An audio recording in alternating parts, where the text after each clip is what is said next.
आजचे मान्यवर यामध्ये मराठा मंदिराचे सन्माननीय श्री विलासरावजी देशमुख साहेब, उपाध्यक्ष मराठा मंदिर मुंबई सन्माननीय श्री दीपकरावजी देशमुख साहेब, सरचिटणीस मराठा मंदिर मुंबई, तसेच सन्माननीय श्री योगेशजी पवार साहेब, अध्यक्ष विद्यावर्धिनी मराठा मंदिर मुंबई, सन्माननीय श्री ॲडव्होकेट प्रभाकर भाऊ जाधव साहेब, अध्यक्ष अजिंक्यतारा विद्या प्रतिष्ठान जत, सदस्य शालेय समिती माननीय श्री विश्वनाथ शिंदे साहेब, माननीय श्री सुभाष गोपी साहेब, माजी पंचायत समिती जत, माननीय श्री बसवराज हिट्टी साहेब, माननीय श्री दिनकर पतंगे साहेब, सन्माननीय केडी सुर्वे सर, माजी मुख्याध्यापक शहाजी स्कूल अक्कलकोट,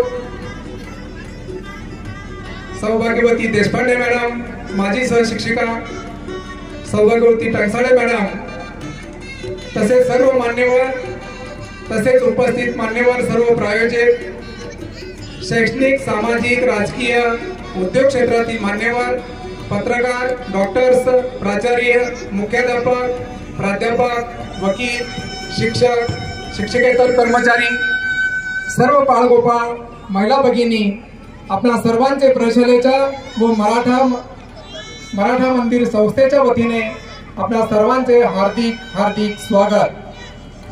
सुस्वागतम सुस्वागतम सुस्वागतम. या विद्यालयाची स्थापना सन 1885 मध्ये झाली असून जत सारख्या दुष्काळी भागातील ओयासिस म्हणून या विद्यालयाची ओळख आहे.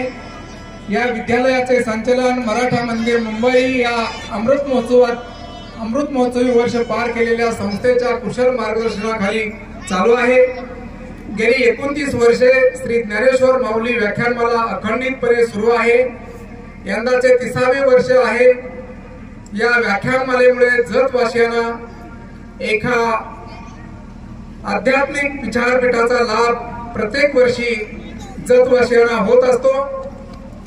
आतापर्यंत 29 वर्षांच्या कालावधीत अनेक नामांकित वक्त्यांच्या व्याख्यानाचा लाभ जतवासियांना झालेला आहे.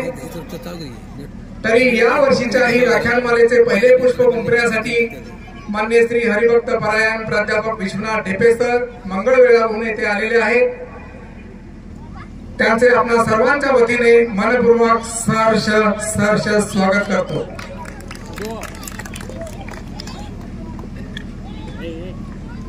या व्याख्यानाची सुरुवात आपण दीप प्रज्वलन व प्रतिमेचं पूजन करून करतोय.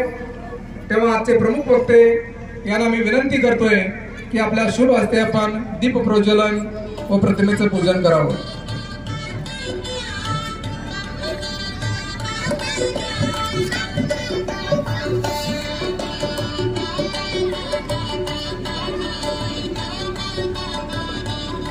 दीप प्रज्वलनासाठी प्रशालेचे प्राचार्य बनसोडे यांना विनंती करतोय आपणही व्यासपीठावरती यावं. पर्यवेक्षक करे सर आपणाशी विनंती आहे. आजचे प्रमुख वक्ते हरिभक्त परायण प्राध्यापक विश्वनाथ ढेपे सर यांच्या शुभ हस्ते ज्ञानेश्वर माऊलींच्या प्रतिमेचं पूजन होत आहे.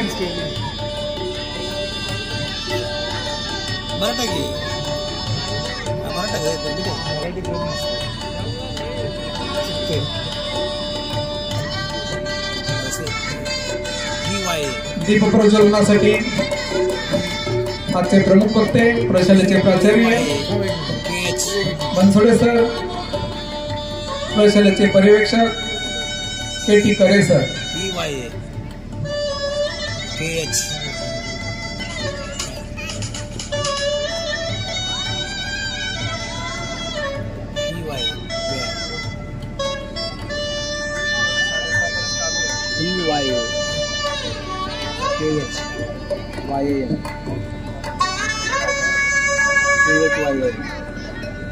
प्रतिमेचं पूजन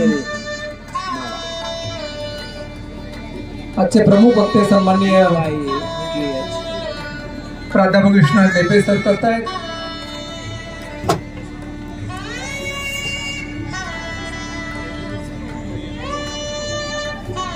माऊलींच्या प्रतिमेस पुष्पहार अर्पण करतायत.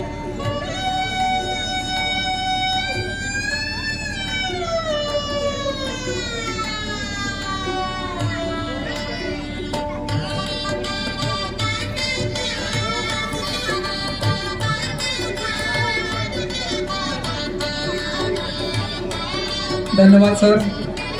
आपण स्थानापन्न व्हावं अशी आपल्याला विनंती आहे. यानंतर दीप प्रज्वलन व प्रतिमेचं पूजन झालेलं आहे.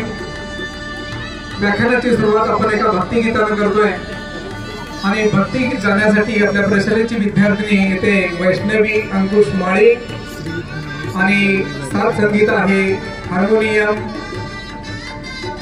संगीत शिक्षक सचिन शिवशरण सर आणि तबल्याची साथ धनाजी केंगार सर, अलंकार प्राप्त धनाजी केंगार सर.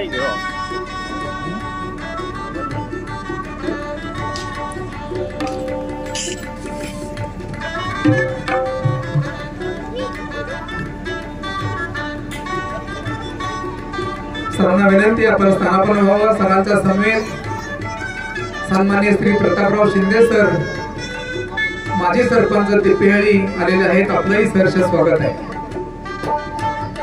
भक्तिगीत कुमारी वैष्णवी अंकुश माळी या प्रशालेची विद्यार्थी.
कुमारी वैष्णवी माळी, धन्यवाद।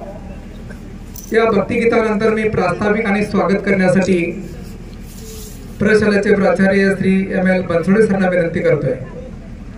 प्रास्ताविक व स्वागत प्रशालेचे प्राचार्य श्री ML बनसोडे सर।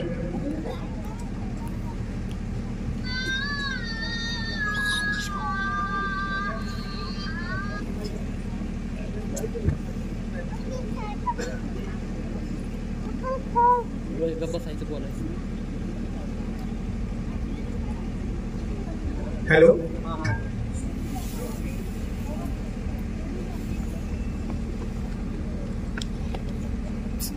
आज 26/11/2024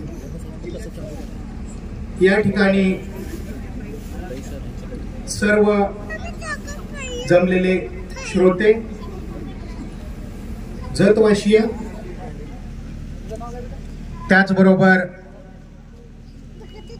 मराठा मंदिर संस्थेचे उपाध्यक्ष श्री विलासरावजी देशमुख, मराठा मंदिर संस्थेचे सरचिटणीस श्री दीपकजी देशमुख, त्याचबरोबर विद्यावर्धिनीचे अध्यक्ष योगेशजी पवार साहेब, मराठा मंदिरचे काउन्सिल मेंबर जाधव साहेब आणि प्रतिष्ठित जतमधील सर्व नागरिक, मी प्रशालेतर्फे सर्वांचं मनपूर्वक स्वागत करतो।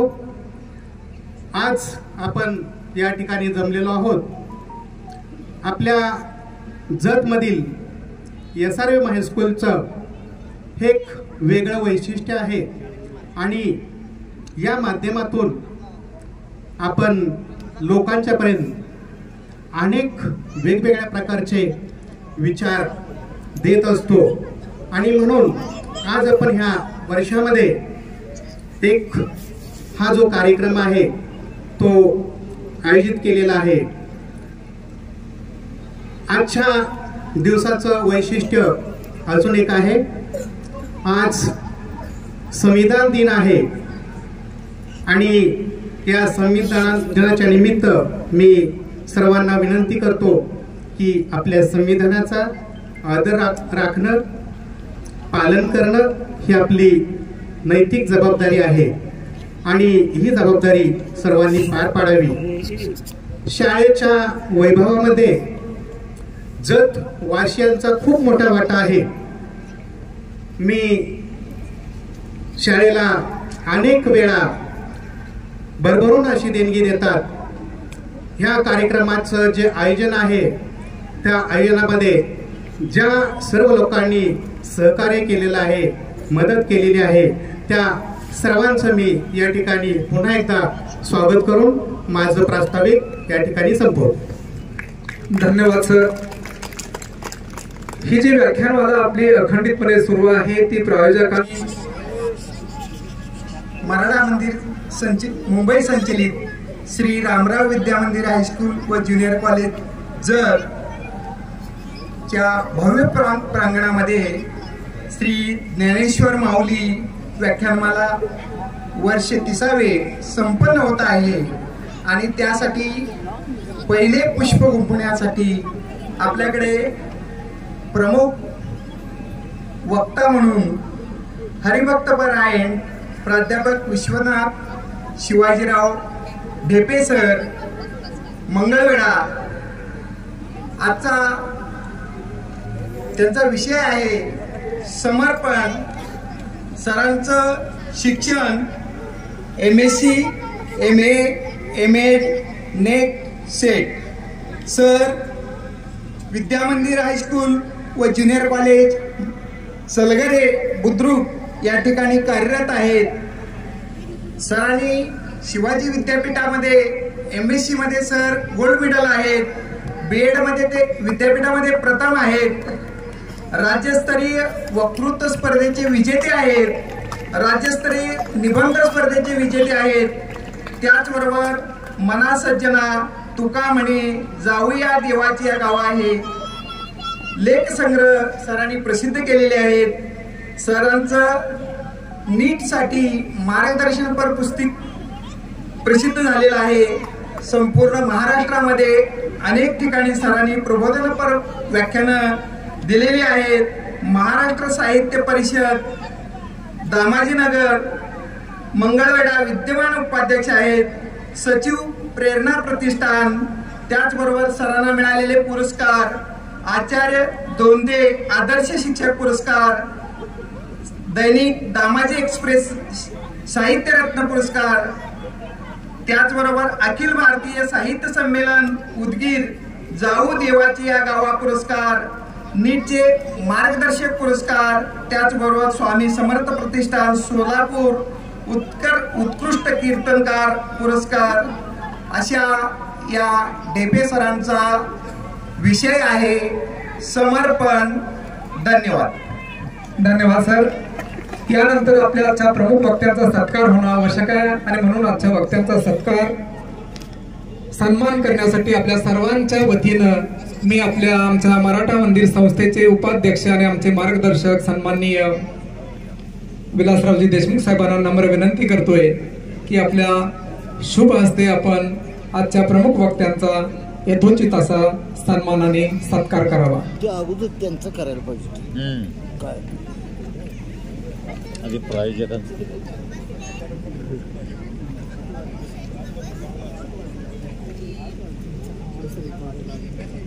असं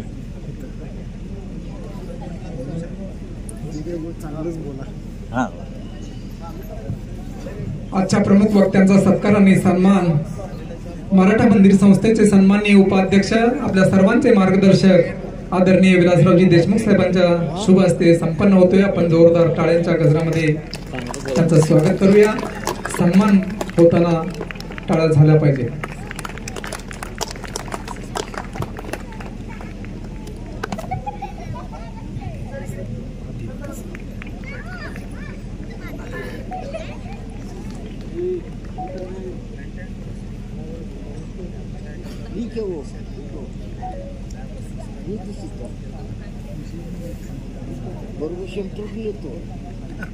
धन्यवाद साहेब.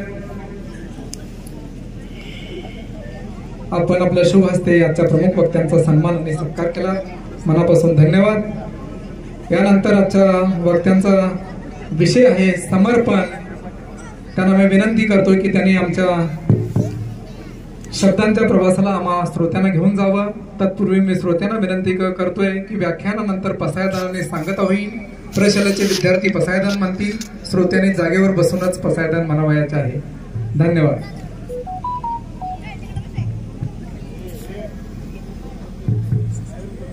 सबंध विश्वाच्या ललाटावरील सौभाग्य सिंधू म्हणजे माझा भारत. गंगा कावेरी शरयू महेंद्र तनया या मानस कन्यांना कुशीत घेऊन मिरवणारी माझी भारत माता. चंपा शेवंती कलिका हिच्या स्वरूपावरून ब्रह्मदेवानी ज्या देवांगनाच्या नाकाची निर्मिती केली अशा चंपा कलिका शेवंतीनं सदा बहरीत असणारी माझी भारत माता. वरुण रांगडा कनखर काळा ओबड धोबड मातीचा अंतरात परिसंत नांदती मंत्र सांगती मोलाचा असा हा माझा महाराष्ट्र. त्या महाराष्ट्रामधले सांगली हा उत्कृष्ट जिल्हा आहे. जत येरवी दुष्काळानं बरबटलेला जिल्हा, पण याच्यामध्ये ज्ञानाचा प्रचंड खजिना मला अनुभवायला मिळतोय आणि तेही साक्षात माऊलींच्या साक्षीनं. मी अविवेकाची काजळी फेडोनी ज्ञानदीप उजळी तर योगी या पाहे दिवाळी निरंतर. या माऊलींचं हे उक्तीपर आहे ते आपल्यासाठी शतशः लागू होत आहे. अशा या माऊलींच्या नावानं, माऊलींच्या समाधी सोहळ्याच्या निमित्तानं आणि माऊलींच्या आजच्या कार्तिकी एकादशीच्या अनुषंगानं मला तुमच्या समोर बोलण्यासाठी उभा आहे.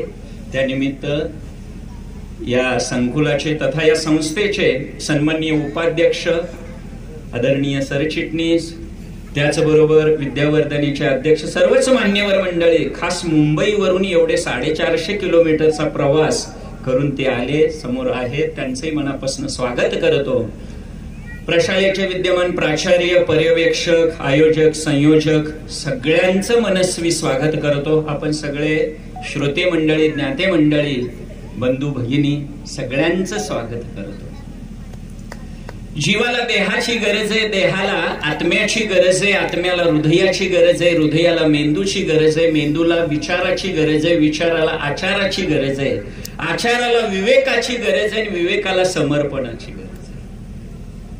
व्यक्तिमत्व जर आपल्याला बहरवायचं असेल, प्रथम वृक्षाला मोहर यावा, मोहरानं बळ धरावं, रसानं गाभ्यात प्रवेश करावा, रुचीनं रसाचा पदर धरावा आणि फळ रसाळ गोमट व्हावं. हे व्यक्तिमत्व जर आपल्याला साकारायचं असेल तर अर्थातच आपण कोणत्याही क्षेत्रामध्ये असा, आपण कोणत्याही क्षेत्रामध्ये कार्यमग्न असा, त्या ठिकाणी आपण समर्पण दिला तर नक्कीच आयुष्यामध्ये माऊलीप्रती आपल्याला जाण्यासाठी अगदी आपण त्या वाटेचे पांथस्थ होऊ. माऊलीकडे जाण्यासाठीचा मार्ग म्हणजेच अर्थात समर्पणच आहे. आपल्याच मातीत जीवापाड राबून स्वर्गातल्या इंद्राचं नंदनवन फुलवण्याचं सामर्थ्य ज्या शेतकऱ्याच्या मनगटामध्ये आहे त्याची शेती म्हणजे साक्षात इंद्रदेवाची अमरपुरीच आहे. आपल्याकडे आलेला व्याधीग्रस्त आणि त्या व्याधीग्रस्ताचं दुःख नाहीस करणारा डॉक्टर आणि त्या डॉक्टरची ओपीडी म्हणजे प्रत्यक्ष ब्रह्मदेवाचं ते विद्या मंदिरच आहे. आपल्याकडे आलेल्या आशिलांना योग्य न्याय देणारा जो वकील असेल त्या वकिलाचं चेंबर म्हणजे साक्षात एका न्यायदेवतेचं ते पवित्र असं ते स्थानच आहे. आपल्या विद्यार्थ्याच्या ओंजळीत भरभरून ज्ञान ओतणारा शिक्षक जर असेल, समर्पित भावनेनं तो जर ज्ञानदान करत असेल, तो शिक्षक म्हणजे साक्षात ब्रह्मदेवच आहे त्या विद्यार्थ्यासाठी. म्हणजे आपण कोणत्याही क्षेत्रामध्ये असा, अर्थात त्याला गरज आहे ती समर्पणाची. तुम्हाला सांगायला मला आवडेल, माणसं किती जगली याला किंमतच नाही. किती जगली याला मुळात बिलकुल किंमत नाही. कबीरजींचं फार सुंदर दोह आहे, कबीरा जब हम पैदा हुए जग हसे हम रोए, ऐसी करनी कर चलो जग रोए और हम हसे. बर का, आपल्या येण्यानं अनेकाच्या चेहऱ्यावर आनंद असतो. पोरगा झाला म्हणून फार कौतुक होतं, पेढे वाटले जातात.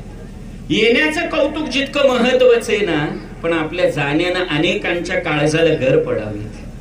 ज्या वेळेला दुसऱ्याच्या हृदयामध्ये आपण हृदयस्थ झालेला असतो आणि आपल्या जाण्यानं ज्या वेळेला इतरांच्या हृदयाला गर करून आपण जात असतो त्यावेळेला त्याच्या डोळ्यात आपसुकच धारा येतात. आणि मरण सुद्धा दुरापस्त. कोण पुसणारा असेल तर डोळं भरून येण्यात अर्थ आहे. अहो, कोण रडणारच नसेल तर मरण सुद्धा व्यर्थ आहे. रतनजी टाटा साहेब, त्यांचं देहावसान झालं. हिंदुस्थानातले नव्हे, जगातले सगळे लोक धाय मुकलून त्यांच्या आपसुकच डोळ्यातनं पाणी येत होतं. काय समर्पण आहे माणसासाठी. माणसाने माणसाप्रती उभा केलेली हॉस्पिटल या जगामध्ये अनेक आहेत, पण कुत्र्यासाठी हॉस्पिटल उभा करणारा रतन टाटा म्हणजे समर्पित भावनेनं ब्रह्मदेवाची ती सर्वोत्कृष्ट निर्मितीच आहे. हे समर्पण आहे. आणि म्हणूनच दुसऱ्यासाठी ज्या वेळेला मी समर्पित भावनेनं काम करतो, अर्थातच मी त्या इतरांसाठी आदर्श होत असतो. या जगामध्ये सगळ्यात गरज आहे त्या आदर्शाच्या मानदंडाची. जेव्हा आदर्शाचे मानदंड आपण उभा करतो आणि आदर्शाचे मानदंड उभा करण्यासाठी आपल्याला काही भगवी कपडे घालून संत साधू व्हायची पण गरज नाहीये. त्याची बिलकुल गरज नाहीये आपल्याला. मी तुम्हाला छोटस उदाहरण देतोय. गाव होतं, त्या गावामध्ये एक कोळी होता. अर्थात आता घरोघरी पाणी आलेलं आहे. एक 40-50 वर्षापूर्वीचा काळ सगळ्यांना माहिती असेल. जे बुजुर्ग मंडळी आहेत त्यांना कल्पना असेल की नदीवरनं त्या कोळ्याचं एकच काम, त्याचा रेडा असायचा, त्या रेड्यावरती पकाल असायची. नदीचं पाणी तो पहाटे 4 पासून सूर्य डोक्यावर येईपर्यंत अख्ख्या गावाला तो घरोघरी पाणी वाटायचा. ही त्या कोळ्याची दिनचर्या. पहाटे 4 पासून तो कोळी घरोघरी पाणी वाटायचा. आणि त्याच गावामध्ये एक साधू महाराज होते. त्यांची त्रिकाळ संध्या असायची. ते साधू महाराज भल्या पहाटे नदीवर आंघोळीला गेले. महाराजांची आंघोळ झाली. आंघोळ करून महाराज घाटाच्या पायऱ्या चढतायत. त्या प्रातःसमयी अंधारामध्ये थोडासा अंधुकसा प्रकाश आहे आणि त्या प्रकाशामध्ये काहीतरी घाटावर चमकतंय. साधू महाराजांनी पाहिलं, खाली वाकले साधू महाराज आणि वाकल्यानंतर साधू महाराजांना दिसलं सोन्याची अंगठी आहे. महाराजांनी उचलून घेतली, साधू महाराजांनी अंगठी घेतली. वाह, आज भगवान मला प्रसन्न झाला. साधूचं मन बोललं, अरे वेड्या तू फकीर आहेस आणि फकीराला दुसऱ्याच्या धनाची काय गरज. त्यांनी तिथंच ठेवूया. 4 पावलं पुढे गेले फकीर. तेवढा समोरून तो कोळी येतो स्वतः रेड्यावरती पकाल घालून. महाराज त्याला म्हटले, अरे कोळ्या म्हटले, ते पा तिथं त्या 4 नंबरच्या पायरीवरती सोन्याची अंगठी आहे आणि ती अंगठी तुझ्या प्रपंचाला उपयोगी पडेल, घेऊन जा. तो कोळी म्हटला, महाराज ही अंगठी तुम्ही आज आणि आता पाहिली, गेले 4 दिवस झाले ही अंगठी मी रोजच पाहतोय. अहो ते दुसऱ्याचं धन आहे, मला घेऊन काय करायचंय. ते जीवनाचे आदर्श, हे जीवनाचे आदर्श आहेत. आणि हे आदर्शाचे मानदंड ज्या दिवशी आम्ही उभा करू शकू ना, त्या दिवशी जगाप्रती ईश्वरालाही वाटेल, बस दिस इज द बेस्ट पर्सनॅलिटी. ते ईश्वरालाही वाटेल. पर्सनॅलिटीची व्याख्या तरी काय आहे हो, काय आहे व्यक्ती किंवा मानवतेची, मानवाची व्याख्या करताना तो आपला आहे, आपल्यातला आहे, आपल्यासाठी आहे, पण आपल्या सारखा मात्र नाही. ही ज्याची जाणीव ज्याच्या व्यक्तिमत्वात न होते तो मानव, तो आपला आहे, तो आपल्यासाठी आहे, पण आपल्यासारखा मात्र नाही. ही जी व्याख्या आहे त्या दिवशी लागू होईल की ज्या दिवशी आम्ही हे पैलू साकारू. म्हणून आपल्याकडून अशा अनेक पैलू साकारणं जाणं गरजेचं आहे बरं का. आपलं घर सुद्धा स्वर्गसे सुंदर होईल. त्यासाठी गरज कशाची आहे, समर्पणाची. कुठल्याही क्षेत्रामध्ये असा समर्पणाची प्रचंड गरज आहे. मी तुम्हाला थोडस रामायणामध्ये येतो. रामायणातले एक दाखले जर आम्ही उलगडले तर आपल्या लक्षात येईल अख्खं रामायण जे घडलं ते समर्पणाच्या जोरावर रामायण घडलं. पहा, तुम्हाला माझा प्रश्न आहे आणि तुम्ही तुमच्या मनाला सांगितलं तरी चालेल. रामायणातलं सगळ्यात बेस्ट पात्र कोणतं, म्हणजे तुम्हाला आवडलेलं पात्र रामायणामधलं कोणतं, तुम्हाला आवडलेलं. माझ्यापर्यंत नाही आवाज आला तरी चालेल, पण तुम्ही तुमच्या मनामध्ये घर केलं असेल. बऱ्याच जणांच्या मनामध्ये असेल की राम हा रामायणातला आदर्श समर्पणानं प्रेरित असणारं पात्र आहे. बरोबर आहे, तो राम आहे, तो राम आहे. राम हा आदर्शवादीच आहे. कारण या जगाच्या पाठीवर 2च राजे होऊन गेले की ज्या राजांनी आपल्या आदर्शाचे मानदंड जगापुढे उभा केले. ते 2च राजे आहेत आणि ते 2 राजे म्हणजे कोण, एक म्हणजे श्रीराम आणि दुसरा म्हणजे छत्रपती शिवाजी महाराज. ते 2च राजांनी आदर्श उभा केले. बाकीच्या असतील, मला मान्य नाही, त्यांचेही आदर्श असतील, पण ज्या आदर्शाची पूजा करावी असा हा राम. आज जगामध्ये खुर्चीसाठी किती भांडणं होतात आपल्याला माहिती आहे. रामासाठी राजसिंहासन चालून आलं. सावत्र आई म्हणते, रामा माझ्या मुलाला या राज्याभिषेकाचा अधिकारी तू आहे. आणि एका क्षणात रामप्रभू मान्य करतात आणि वनवासाला निघून जातात. राम आदर्श आहे, समर्पण केलं, त्याग केला ना. तुम्ही म्हणाल रामानं मोठं समर्पण केलेलं आहे, पण रामापेक्षाही श्रेष्ठ सीतेच आहे हो. रामापेक्षाही जास्त सीतेच आहे. कसं काय पहा, माँ सीता ने 14 साल तक सुख की कभी याद नहीं की और दुख की कभी फिर्याद भी नहीं की, उसका नाम सीता. जगातली सगळ्यात सर्वोत्कृष्ट पतिव्रता म्हणजे सीता आहे. कोण आहे सीता? तिचा बाप मिथिलेचा राजा आहे, तिचा नवरा अखिल कोटी ब्रह्मांड नायक आहे, तिचा सासरा प्रत्यक्ष इंद्राला मदत करणारा दशरथ राजा आहे. पण ती सीता सुद्धा 14 वर्ष जमिनीचा अंथरूण आणि आकाशाचं पांघरून आणि उशाला दोंडा घेऊन झोपली. समर्पण, किती ग्रेट समर्पण आहे. मी म्हणेन रामापेक्षा सीतेचं मोठं होतं, पण सीतेपेक्षा मोठं कोणाचं होतं सांगू, लक्ष्मणाचं मोठं. राम चाले वाटे लक्ष्मण झाडी काटे, ऐसे बंधू सांगा कोठे. आज बंधू मध्ये किती चालत हे मी वेगळ्या भाषेत सांगायची गरज नाही, पण काही आदर्शाचे बंधू आजही आहेत आणि त्या आदर्शाच्या बंधूचं आदर्श उदाहरण म्हणजे लक्ष्मण आहे. आज जर आपण बाजारात जरी जतला चाललो, पुरुष मंडळींना बोलतोय मी, इकडे नाही बोलत. बाजारात जर आपण चाललो, घरातून पिशवी घेतो आणि बाजारात चाललेलो असतो आणि आपल्या पत्नीला आपण म्हणतो, होय ग मी चाललोय बाजारला, होय ग मी चाललोय बाजारला. कितीदा म्हणतो आपण? जायचंय आणि लगेच यायचं तरी तास 2 तासाचा प्रश्न आहे. पण हा लक्ष्मण आपल्या बायकोला उर्मिलेला म्हणतोय, होय गा मी चाललो वनवासाला रामप्रभू बरोबर 14 वर्ष. किती? 14 वर्ष. होय ग. आपण बाजाराला जातो अशा भावनेनं लक्ष्मण बोलला आणि 14 वर्ष रामाची निस्सीम भावनेनं सेवा केली. म्हणजे लक्ष्मणाचं समर्पण किती मोठं आहे आपल्या लक्षात येत, फार मोठं आहे. मी म्हणेल लक्ष्मणापेक्षा त्याच्या बायकोचं किती मोठे, उर्मिलेचं. उर्मिला 14 वर्ष जस्ट मॅरिड आहे ती, कल्पना करा. आणि ही जस्ट मॅरिड उर्मिला उंबऱ्याला डोकं ठेवून 14 वर्ष आपल्या पतिराजाची वाट बघत होती. याच्यावर एक उत्कृष्ट गाणं पण आहे आपल्या मराठीमध्ये, पती आणि पत्नीचे भाव विवेश सांगणार आहे. प्रचंड किती समर्पण असतं नवरा बायकोमध्ये, हो प्रचंड समर्पण असतं. कारण विधात्याची ती खास जोडी असते. किती प्रचंड सुंदर गाणे. दादा कोंडकेचे पण आशय खूप दांडग आहे. झाल्या तिन्ही सांजा करून शिनगार साजा, वाट पाहते मी ग येणार साजन माझा. वाटत रायाच वाजलं पाऊल, खट्याळ मनाला लागे खोटीच चाहुल.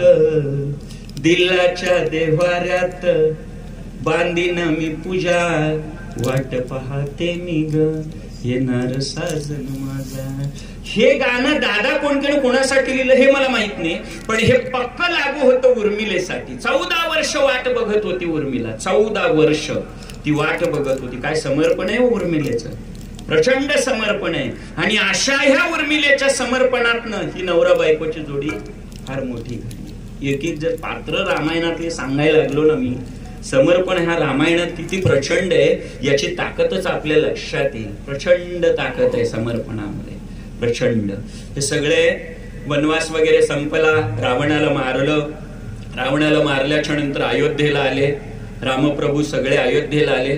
6 महिने सगळ्यांचा सत्कार यथोचित रामप्रभूंनी केला.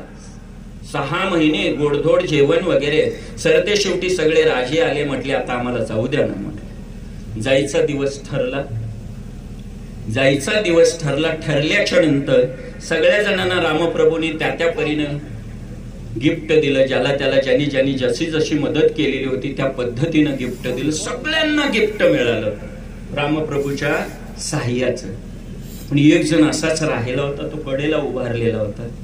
तेवढा सीता येते आणि म्हणते, अहो असं का केलं म्हणले, जेने राम सीता सोडविली ऐसा मारुती उपकारी, तुका लोळे चरणावरी. तो राहिलाय ना म्हटली मारुती, एकटाच बाजूला राहिला, त्याला तुम्ही काहीच दिलं नाही. त्याला काहीच दिलं नाही. तुम्ही नाका दिना म्हणले. माझ्या गळ्यातला नवरत्नाचा हार मी त्याला देते म्हणून सीतामाई पुढे सरसावल्याने त्याला नवरत्नाचा हार गळ्यात घातला मारुतीच्या. आणि तो नवरत्नाचा हार पाहिल्याच्या नंतर मारुती काय केलं, त्याच्यातला एक मणी, मी सोन्याचा म्हणत नाही, त्याच्यापेक्षा कितीतरी पटीनं भारी येतो, त्या नवरत्नाच्या हारामधला एक मणी घ्यायचा, कचा दातानी चावायचा फेकून द्यायचा. चावायचा फेकून द्यायचा. सीता म्हटली, बावळट माकड. ते माकड म्हटले, ह्याला काय कळावं, मी नवरत्नाचा हार दिला तरी हे चावून फेकून द्यायला लागलं. म्हटले ह्याला काय बेक कलय. म्हटले रामप्रभू म्हटले, येडे त्याला विचार, अरे असं का केलं मारुती. अहो म्हटले, ज्याच्यामध्ये माझा रामच नाही त्याला घेऊन मला काय करायचंय. कोण म्हटलं, मारुती. रामच नाहीये त्याच्यात, आणि ज्याच्यात राम नाही त्याच्यात रामच नाहीये, आणि म्हणून ते फेकून दिला. तो फेकून दिलेला आहे. फेकला बाबा हार फेकल्याच्या नंतर मारुती श्रीराम प्रभू म्हणतात, सीते तुला वाटलं काय मी बावळटे, मी रात्रभर डोळ्याला डोळा माझा लागला नाही. रात्रभर मी हाच विचार करत होतो, जेने सीता शुद्धी केली, राम सीता भेटवली, त्या मारुतीला काय द्यावं. जीवे होऊ उतराई तरी तो समूळ मिथ्या पाहिजे. माझा जीव जरी त्याच्यावर ओवाळून टाकला तरीच कमीच आहे ग सीते, म्हणून मी त्याला काही दिलं नाही. म्हणजे इतकं मोठं देवालाही आपले असं करण्याचं सामर्थ्य मारुतीच्या ठिकाणी आलं. ते केवळ कशामुळं, त्याचा एकच शब्द लागू आहे, तो म्हणजे समर्पण आहे. आणि देव सुद्धा ज्यानं आपलेसा केला नाही, नवे त्या देवाला सुद्धा त्यानं आपल्या काबीज मध्ये केलेलं. इतका मारुती श्रेष्ठ आहे. अशा ह्या मारुतीसाठीच समर्पण किती दांडग हे तुम्ही रामायणात पाहिलेलंच आहे. म्हणजे जीवनामध्ये आपल्या सगळ्यात मोठी किंमत आहे ती म्हणजे समर्पणाला. कुठल्याही क्षेत्रामध्ये समर्पण प्रभावी असेल तर आपलं व्यक्तिमत्व बहरलं जातं बरं का. समर्पणानंच व्यक्तिमत्व बहरलं जातं. तुम्हाला खूप सारे दाखले मला मांडायचे आहे आणि ते दाखले देत असताना तुम्हाला तेच पटेल की आपण जगतो ते केवळ समर्पणासाठी. आपण इतराच्या घरात घर पण करून राहू ते केवळ समर्पणामुळे. इतकी प्रचंड किंमत आहे ती समर्पण.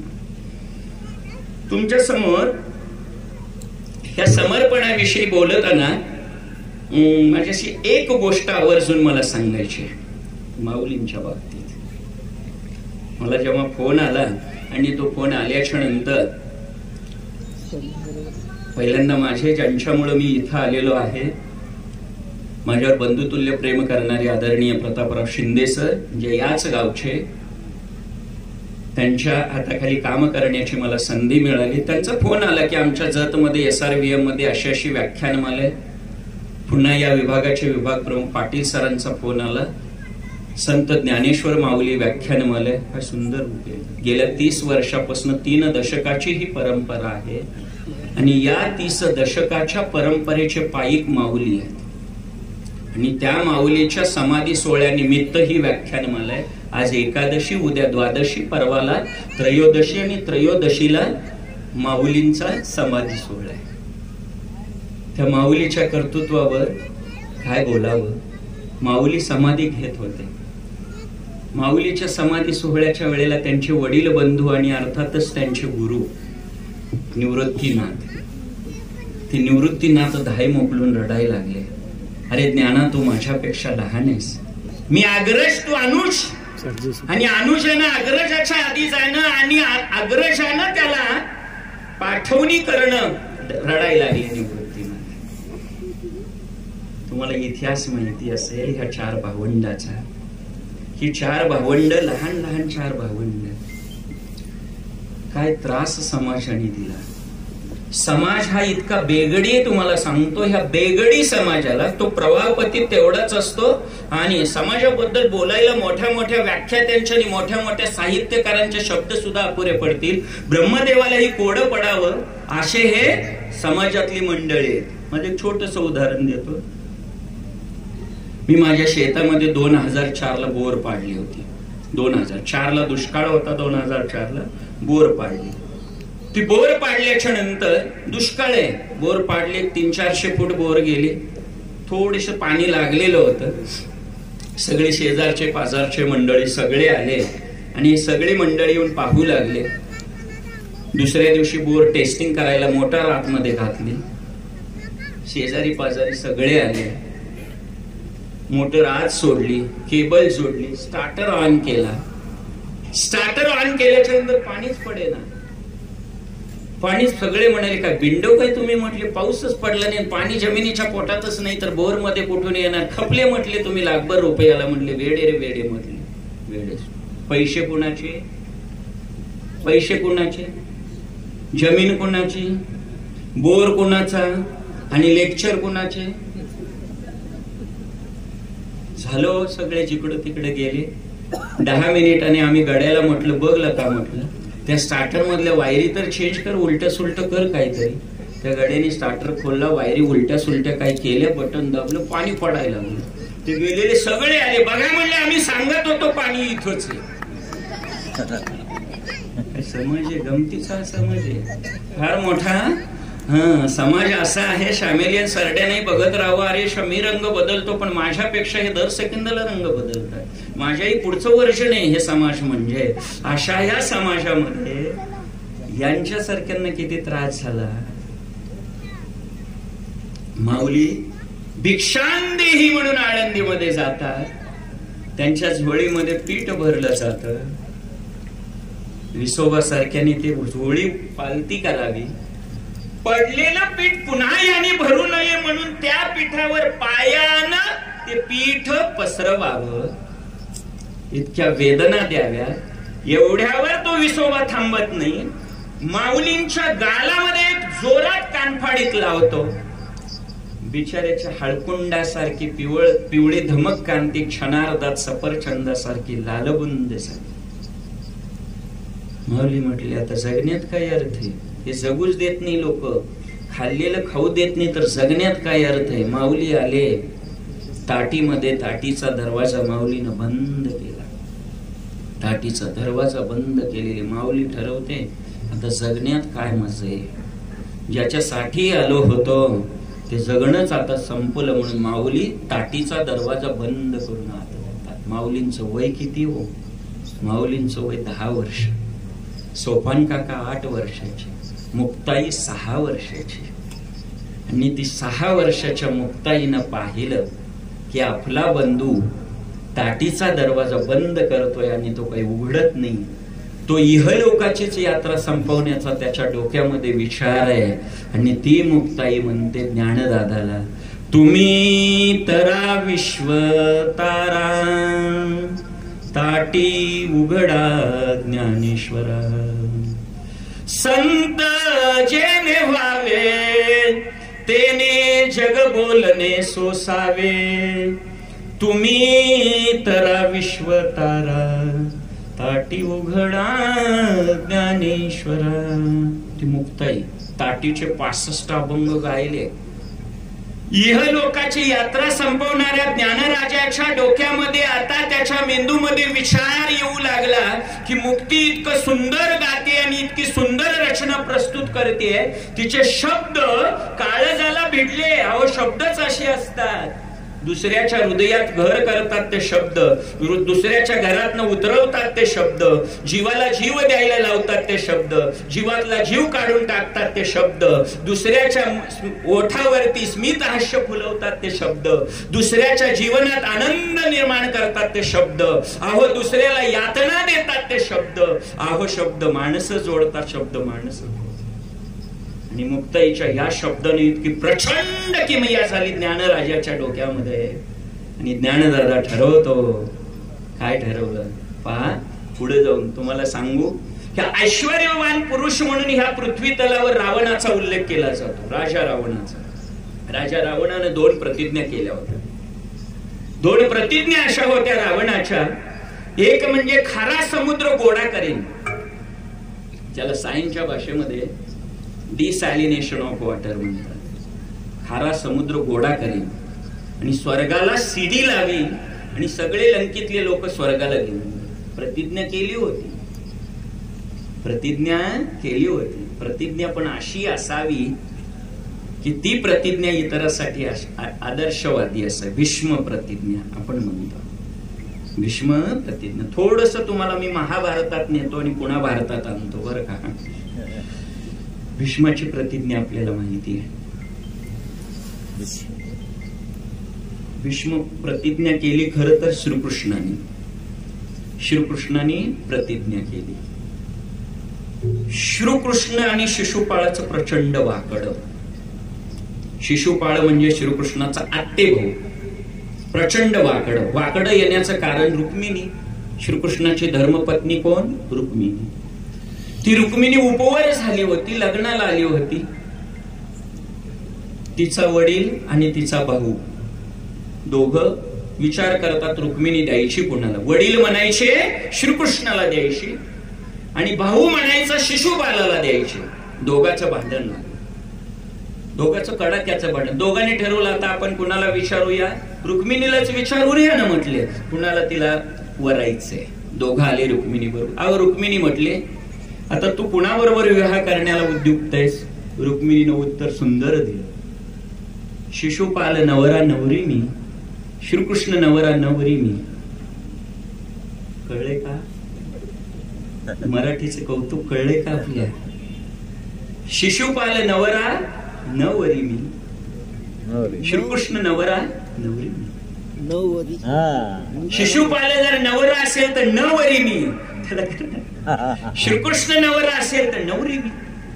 एक ठिकाणी संधी आहे आणि एक ठिकाणी वेगळे आहे. तर मराठीची खासियत आहे. माझा मराठाची बोलू कौतुक आहे, उगाच म्हटलं नाही. ही तर मराठीची खासियत आहे. आणि मग झालं बाबा, लग्न ठरलं. शिशुपालाला अर्थातच श्रीकृष्णाचा डाव्या पडला तो. आणि भर सभेमध्ये श्रीकृष्णाला त्याने 99 शिव्या दिल्या. तुम्हाला सांगू का, व्यक्तिमत्वाचा सगळ्यात मोठा दागिना जर कोणता असेल तर तो नम्रता आहे बरं का. नम्रता आहे. काही नम्रता असावी. नम्रतानी हसवता. ज्याला नमवता आलं त्याला नमवता आलं. लक्षात ठेवा. देशमुख साहेबांनी माझ्या गळ्यात हार घातला. हारापुढं मी हार मांडल्याशिवाय हारच माझ्या गळ्यात आला नाही. मी हारापुढं हार मांडली आणि हार माझ्या गळ्यात आला. जोपर्यंत मी हारापुढं हार मानतच नव्हतो तोपर्यंत हार गळ्यातच येत नव्हता. तुम्हाला माहितीये मंदिराचे गाभारे छोटे असतात ते 4 फुटाचे. का हो? आपल्या घराचे 6-7 फुटाचे असतात दरवाजे आणि मंदिराच्या गाभाऱ्याचा दरवाजा 4 फुटाचा आहे. तो एवढ्यासाठी आहे की देवापुढे तुला वाकलंच पाहिजे. लक्षात आलं का? यासाठी नम्रता फार महत्वाची आणि ह्या नम्रतेचे पायीक होणं देखील आपण सांगत होतो तुम्हाला कुणाविषयी? श्रीकृष्णाविषयी.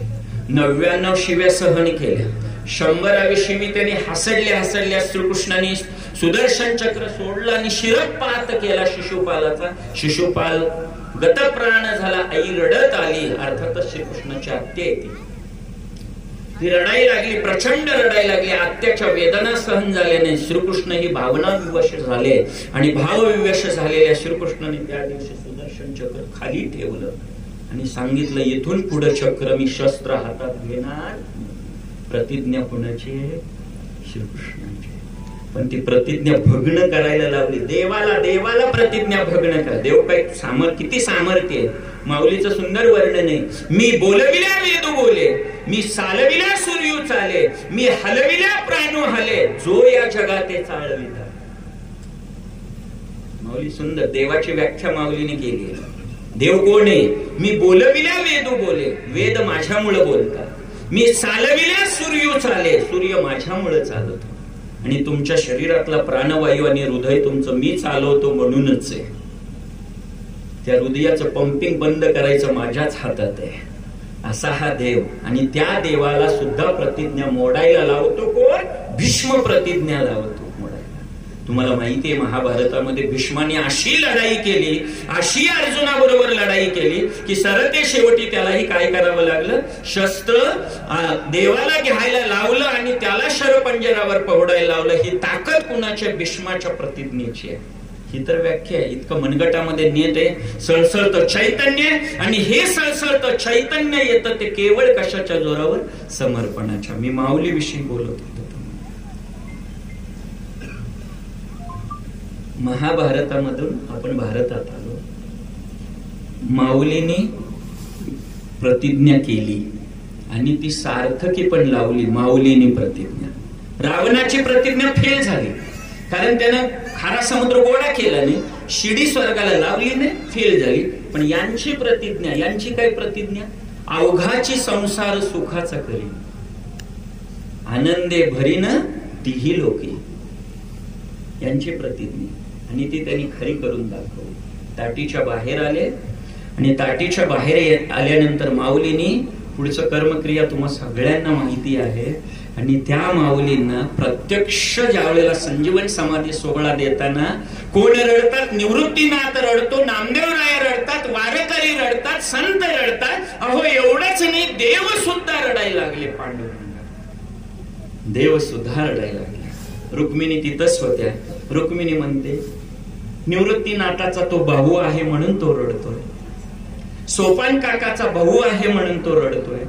मुक्ताईचा भाऊ आहे म्हणून ती रडते. तुमचा तो कोण आहे म्हणून तुम्ही रडायला लागला? तुमचा तो कोण आहे म्हणून रडता? देव बोले रुक्मिणी हाची योगी देखिला नयनी, जो जाण संजीवनी त्रैलोक्याचे, जो करील याची यात्रा त्याचेने पावन सकळ गोत्रा. कोण म्हणतात? देव म्हणतात रुक्मिणीला. ऐसे ऐकता रुक्मिणी अश्रुपात लोटले नयनी. देवाला का रडता म्हणणारी रुक्मिणीच रडायला लागली. धन्य धन्य जयाची कुशी ज्ञान देव जन्मले. कोण म्हणते? आईसाहेब रुक्मिणी म्हणतात. म्हणजे ही ताकद जी आली देवाला रडवण्याची ताकद माऊलीच्या ठिकाणी आली. ती त्याचं कारणच काय आहे तर समर्पण भावनेनं माऊलीनं केलेलं हे कर्म आहे. माऊलीने केलेलं पुराणातल्या ह्या उदाहरणाबरोबर मी तुम्हाला थोडं भारताच्या स्वातंत्र्य लढ्याबद्दल लिहितो. स्वातंत्र्यवीर विनायक दामोदर सावरकर आपल्या सगळ्यांना माहिती आहे. सावरकरांची निष्ठा आणि देहनिष्ठा किती समर्पण देशासाठी होतं. 1960च्या आसपासचा कालखंड आहे. सावरकर बसलेले आहेत रत्नागिरीला. तेवढ्यात तिथे एक पंडित येतो आणि तो पंडित म्हणतो, सावरकरजी उद्या माझ्या ऑर्केस्ट्राचा कार्यक्रम आहे, त्याचा पहिला शो उद्या आहे आणि त्याचं उद्घाटन तुमच्या हस्ते श्रीफळ वाढवून व्हावं ही माझी इच्छा आहे. तो पंडित सावरकरला म्हणतो. सावरकरजी म्हटले, पंडितजी मला यायला खूप आनंद वाटला असता. मी गायनाचा प्रचंड शौकीक आहे. गायन हे मला हृदयस्थ करत, पण माझा नाईलाज आहे. ज्या दिवशी 14 ऑगस्ट 1947 ला हिंदुस्थान पासून पाकिस्तान बाजूला झाला, त्याच दिवशी मी ठरवलं की या देहाचे मनोरंजन करणे नाही आणि म्हणून मी येत नाही. क्षमा करा मला. काय समर्पण. आज आम्ही आपल्या मनोरंजनासाठी काय काय करतो, काय काय करतो हे ना मागणी. तुम्हाला माहितीच आहे. आता तुमचा थोडा वेळ झालेलाच आहे. आता तुमचा थोड्या वेळानं तुमचं सुरूच होतं टीव्हीवर, little bit yours little bit माईन, थोडं तुझं थोडं माझं. बरोबर आहे का? आम्ही मनोरंजनासाठी एवढं धडपडतो. सावरकरांची एवढी निष्ठा आहे. 1931 23 मार्च फासावर न्यायला लागले. भगतसिंग फासाकडे चाललेले. डोळ्याला पट्टी बांधली. फासाकडे भगतसिंग जातोय. पाठीमागून आवाज येतोय, अरे भगत भगत भगत थांब, तुझी आई आहे मी. बाळा तू आता जातोयस म्हटले, जाताना मला शेवटचं तुझा मुखचंद्र पाहिजे. भगत माघारी फिर, भगत माघारी फिर. कोण म्हणते? भगतसिंगची आई मागणं किंचाळत येते. भगतसिंग म्हणते, आई आई माफ कर मला, आई माफ कर. झालं तर शक्य पुढच्या जन्मी तुझ्याच कुशीत जन्माला येईल. कारण मी जर आता माघारी फिरलो तर या ब्रिटिशांना वाटेल की हिंदुस्थानातली सगळीच माणसं पाठ मोऱ्या वृत्तीची आहे आणि माझ्या देशाला ते मी कलंक लावू इच्छित नाही. आई माफ कर मला. ही सद्भावना जी आहे ना भगतसिंगाच्या ठिकाणी, ही कशामुळे आहे? केवळ समर्पण. किती समर्पण आहे हो. देशाप्रती समर्पण किती दांडग आहे. आणि हे समर्पण देशाप्रती समर्पित करण्याची वृत्ती जी आहे ती वृत्ती आमच्या ठिकाणी प्रचंड आहे. प्रचंड आहे. छत्रपती शिवाजी महाराज जगद्गुरु तुकाराम महाराजांना नजराना पाठवतात. नजराना पाठवतात तुकाराम महाराजांच्या घरामध्ये. पाहिलं छत्रपतीनं चूल आहे घरामध्ये आणि त्या चुलीवर गवत इतभर वाढलेलं होतं. ज्याच्या चुलीवर गवत एवढं वाढलेलं आहे याचा अर्थ चूल बरेच दिवस पेटली नाही हे ओळखलं छत्रपतींनी आणि छत्रपतींनी त्यांना नजराना पाठवला. सोने माणिक पाचू छत्रपतींचे सेवक सगळे आले. सगळा तो नजराना घेऊन आले आणि हे नजराना घेऊन आल्याच्या नंतर त्यांनी पाहिलं ते सगळं.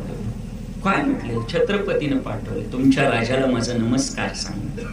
आणि राजानं आम्ही तेने सुखे विठ्ठल गामुखे कंठी मिरवा थोडेसे. कोण म्हणतं? तर तुकाराम महाराज. ज्याच्या घरी दारिद्र्य आहे तो तुकाराम महाराज म्हणतो. बरे झाले देवा निघाले दिवाळे. कोण म्हणतं का असं? आपलं पाकिट मारलं त्यातली 500ची नोट जरी चोरट्याने गायब केली तर आपण त्या रात्री 2 वाजेपर्यंत झोप लागत नाही. आणि तुकाराम महाराज म्हणतात, बरे झाले देवा निघाले दिवाळे, बरे या दुष्काळे पिढा गेली. काय समर्पण आहे. प्रपंच ओसळ देवा, माझ्या प्रपंचाचं अजून तुला जितकं वाटोळं करता येईल तेवढं वाटोळं कर. जितकं शक्य आहे तेवढं वाटोळं कर. जेवढं वाटोळं होईल तेवढा मी तुझ्याशी लीन राहीन. कारण मला तुझ्याशी येण्यासाठी हेच योग्यते आहे. याला सांग. म्हणजे ज्यांनी संपत्तीचा संततीचा विचार केला नाही अर्थात देवाशी प्रिय झाले. तुम्हाला सांगू, हस्तिनापुरामध्ये कौरव प्रचंड होते, दुर्जन प्रचंड होते, पण त्या ठिकाणी पांडवासारखे होते. जगाच्या पाठीवरच्या गावाची मोठी लौकिकता आहे. तुम्हाला सांगू, लंका पूरा दुर्जनों का गाव है फिर भी सज्जन से खाली नहीं.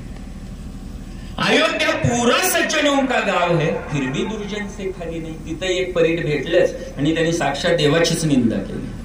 लंका सगळे दुर्जनाचं गाव होतं पण तिथं विभीषण नावाचा भक्त होताच.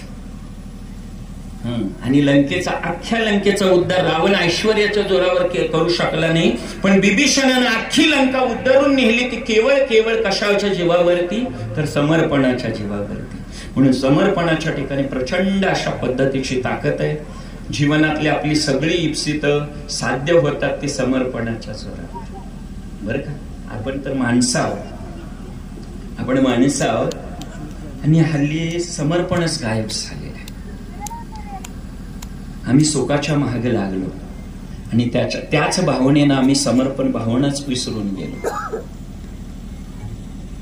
जगाच्या पाठीवर नावाचा एक पिक्चर आहे, मराठी मधला चित्रपट, आपल्या सगळ्यांना माहिती आहे.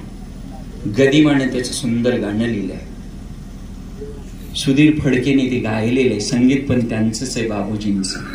त्या गाण्याचे बोल सांगता जगात आपण राहायला पाहिजे कसं. त्या गाण्याचे बोल प्रचंड लौकिकाचे आहे. त्या गाण्याचे बोल सांगता, एक धागा सुखाचा, 100 धागे दुःखाचे, जर तरी हे वस्त्र मानसा तुझ्या आयुष्याचं हे जर तरी वस्त्र आहे, आणि ह्या जर तरी वस्त्रामध्ये माणसा सावध होसा, 100 धागे दुःखाचे आहेत, आणि त्या दुःखाच्या धाग्याला पांघरून बसू नको. जी पुढे सुंदर आहे रचना, वेळेअभावी ते मी सांगत नाही, पण मला आशय याच्यातला हा तुमच्या समोर प्रस्तुत करायचा आहे की जीवनामध्ये आपल्याला यशस्वी होण्यासाठी बाबूजींनी गायलेलं ते सुंदर गाणे हृदयस्थ करतं आपल्याला.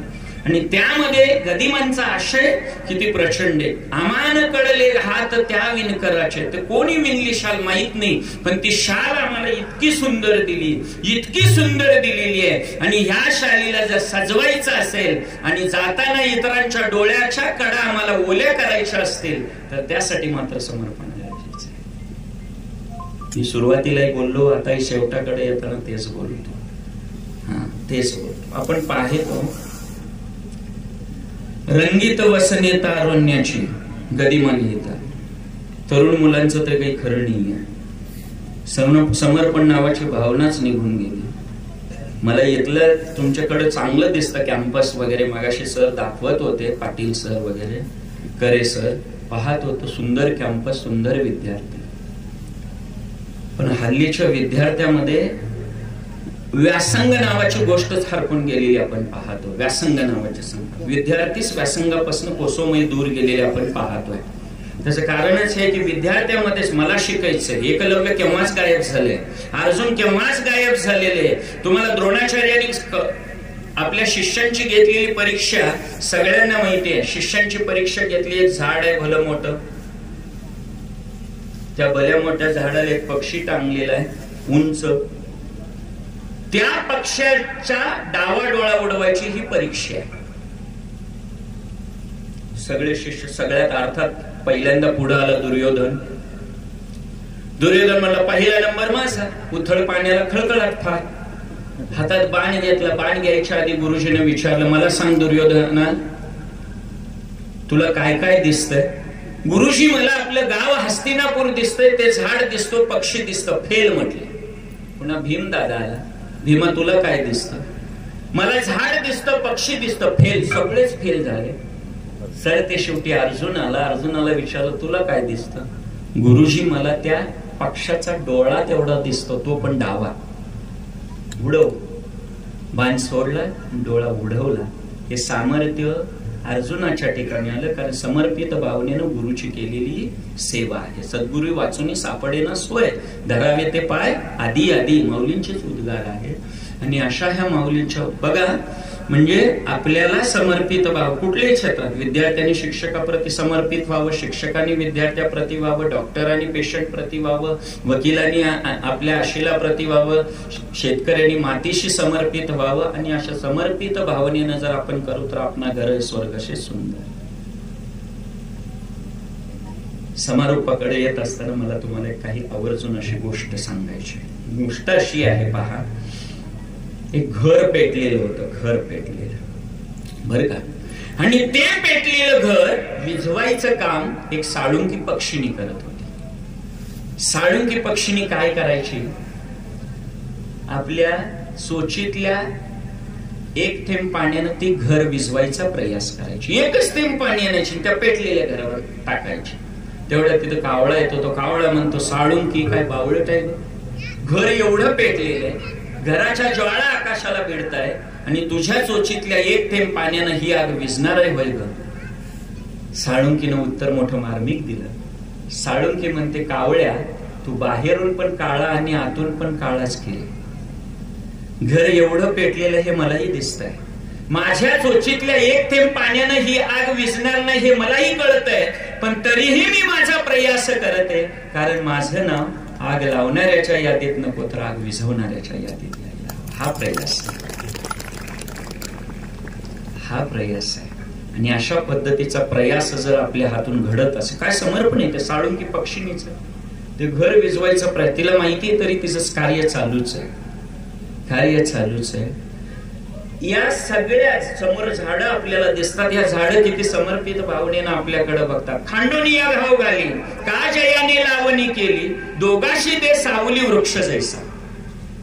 ज्यानं लावलं त्यालाही बसच म्हणतो ते, आणि ज्याने त्याच्यावर कुऱ्हाड चालवली त्यालाही म्हणतो बस ना बाबा, घाव घालून घालून घाम आलाय, बसच म्हणतो. झाडाचं सुद्धा समर्पण आपल्या ठिकाणी.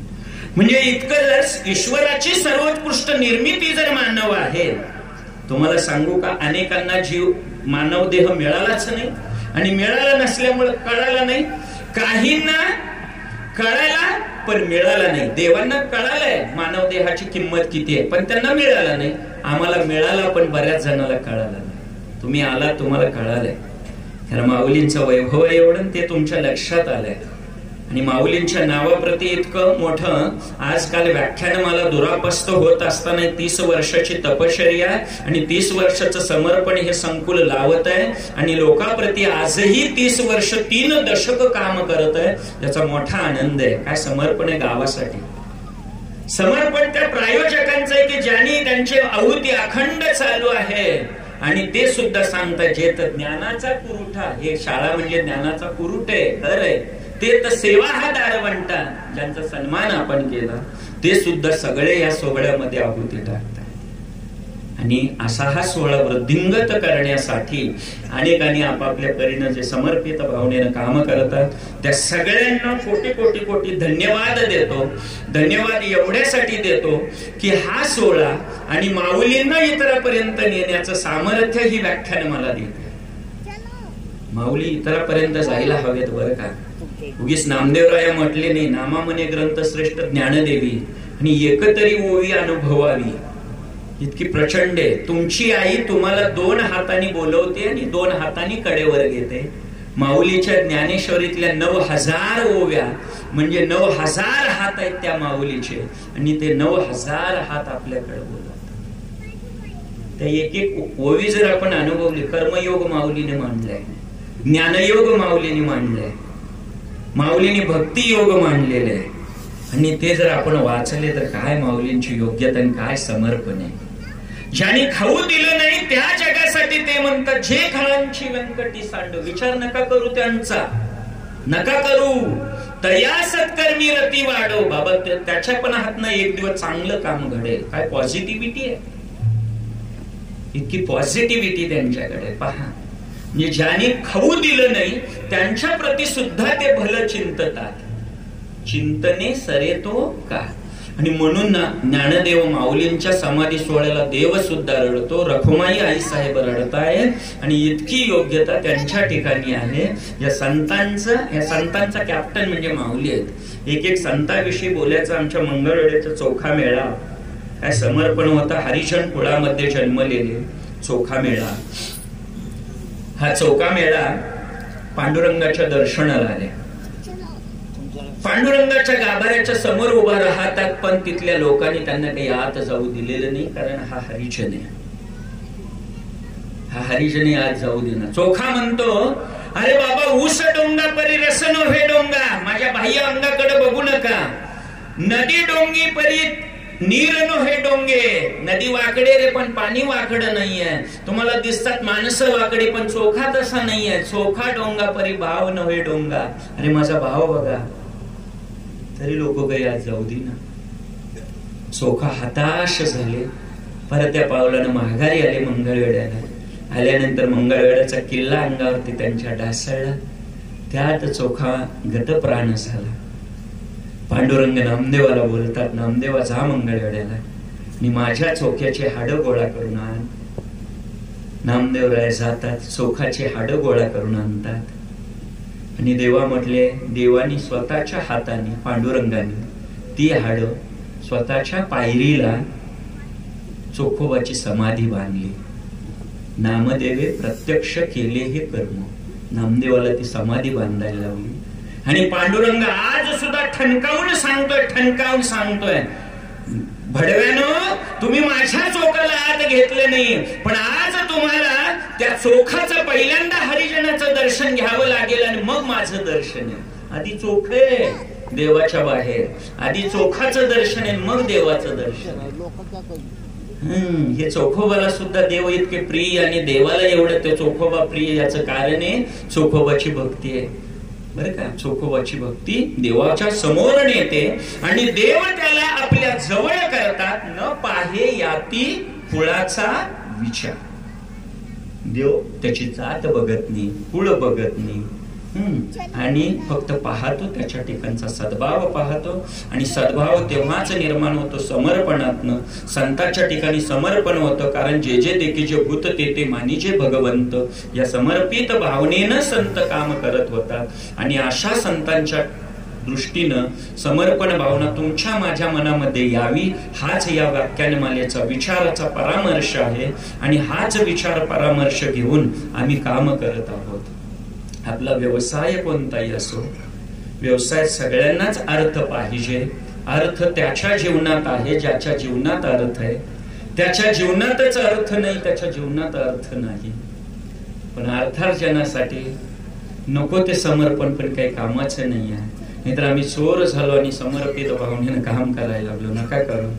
त्यासाठी पण समर्पित भावना, सद्भावना असावी आणि त्याच्या प्रतीनं जर काम केलं तर नक्की यशस्वी व्हाल. कारण जीवाला देहाची गरज आहे, देहाला आत्म्याची गरज आहे, आत्म्याला हृदयाची गरज आहे, हृदयाला मेंदूची गरज आहे, मेंदूला विचाराची गरज आहे, विचाराला आचाराची गरज आहे, आचाराला विवेकाची गरज आहे, आणि विवेकाला समर्पणाची गरज आहे, आणि समर्पणाला माऊलीच्या दृष्टांताची गरज आहे. हा माऊलीचा दृष्टांत आपण हृदयस्थ कराल असा आशावाद व्यक्त करतो. मला या ठिकाणी बोलवलं, तुमच्याशी सुसंवाद साधण्याची संधी संयोजक मंडळीनं दिली. SRVM हायस्कूल, सर्व त्यांच्या स्टाफ, सन्माननीय प्राचार्य, आदरणीय पर्यवेक्षक, सांस्कृतिक विभाग प्रमुख पाटील सर, सगळ्यांचे मनस्वी आभार मानतो. प्राथमिक विभागाचे मुख्याध्यापक आवर्जून मुंबईहून एवढा लांबचा पल्ला गाठून या ठिकाणी आलेले, त्यांचे शाळेप्रती किती समर्पण आहे बघा. त्याशिवाय पाहिले नाही. मला एक भावलं, इतकी मोठी व्यक्तिमत्व सुद्धा इतकी नम्र असतात आणि विनयशील असतात. पाहिलं मी सरांचा पहिला मला फोन आल्यानंतर मी पाहिलं इतकी अर्जवता बोलण्यामध्ये. धन्यवाद तुम्ही देशमुख सर. त्या सरांची इतकी अर्जवता होती. भूमीचे मार्दव सांगती कोंबाची लवलव, माऊली बोलतात. मीच थक्क झालो, कारण त्यांच्याशी बोलत असताना मला शब्द फुटे नशे झाले. कारण शब्दे विना संवादून भुजे विना अनुवाद असं आमचं झालं होतं. ते बोलत होते आणि मी ऐकत होतो, माझे कानच सांगत होते समोरची पर्सनॅलिटी तुझ्यापेक्षा कैक पटीनं ग्रेट आहे. आणि अशा अनेक पर्सनॅलिटी या शाळेमध्ये आहेत. त्या सर्व पर्सनॅलिटीशी मनापासनं धन्यवाद देतो. सगळेच तुम्ही श्रोते एवढ्या गारट्यामध्ये वेळेत वेळ काढून इथं आलात, माऊलींच्या विचाराचं सोनं लुटण्यासाठी इथं आलेला आहात. सर्व श्रोत्यांनाही आजचं पुष्प मी समर्पित करतो आणि परत एकदा सर्वांना मनस्वी धन्यवाद देतो आणि थांबतो. धन्यवाद सर. आपण समर्पणाची गरज किती महत्वाची आहे त्याचा अनेक उदाहरण देऊन आपण आम्हाला पटवून दिलं. समर्पणात प्रचंड ताकद आहे हेही सांगितलं. सर आपण शब्दांचे महत्व विशद केलेत. प्रत्येकाने समर्पित भावनेने वागले पाहिजे हेही सांगितलं. मनापासून धन्यवाद. सर्व श्रोत्यांना एक विनंती आहे, दुसरे पुष्प उद्या बुधवार दिनांक 27/11/2024 रोजी आहे. वक्ते आहेत हरिभक्त परायण सुशेन महाराज नायकवाडे, बीडहून येणार आहेत. त्यांचा विषय आहे आमची प्रेरणा राजा शिवछत्रपती. तर उद्याही आपली उपस्थिती प्रार्थनीय आहे. यानंतर श्रोत्यांना विनंती की पसायदानाने या व्याख्यानाची सांगता होईल. प्रशालेचे विद्यार्थी पसायदान म्हणतील, आपण जागेवर बसूनच पसायदान म्हणावयाचे आहे. पसायदानासाठी Kumari Vaishnavi Mali, Kumari Aaradhya Mali, Shri S Mali sir, Shri K Sangpal sir, P Pathak sir आणि साथ संगीत धनाजी केंगार सर आणि सचिन शिवशरण सर. पसायदान. आता विश्वात्मके देवे एने वाग्यज्ञे तोषावे तोषोनी मद द्यावे पसायदान हे जे खळांची व्यंकटी सांडो तया सत्कर्मी रती वाढो भूतावर स्वरे पडो मैत्र जीवांचे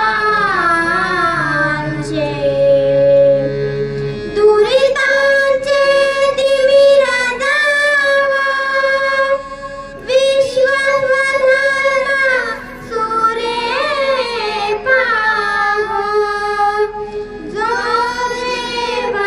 देवांशील तो देला प्राणी जात वर्षत सकळ मंगळी ईश्वर निष्ठांची मांदियाळी अनवरत भूमंडळी भेट दूता जळा कल्पतरूचे आरव चेतना चिंतामणी चे गाव बोलते जे अर्णव पीयूषांचे चंद्रमे जे अलांछना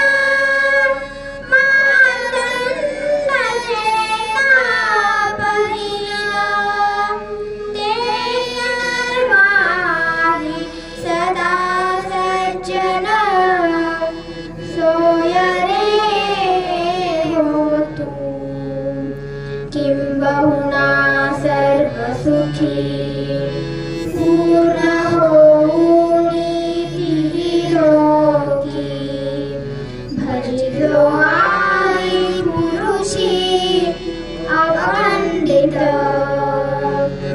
आम्ही ग्रंथ पजीविये विशेषी लोकीये दृष्टादृष्ट विजये हो आवेजी एथ म्हणे श्री विश्वेश्वराहो हा होईल दान बसावो एने वरे ज्ञान देवो सुखिया धारा सुखिया धारा सुखिया धारा. धन्यवाद. उद्याही आपण राहावं अशी विनंती आहे. श्रोत्यांना विनंती आहे की वक्त्यांच्या बरोबर चर्चा करण्यासाठी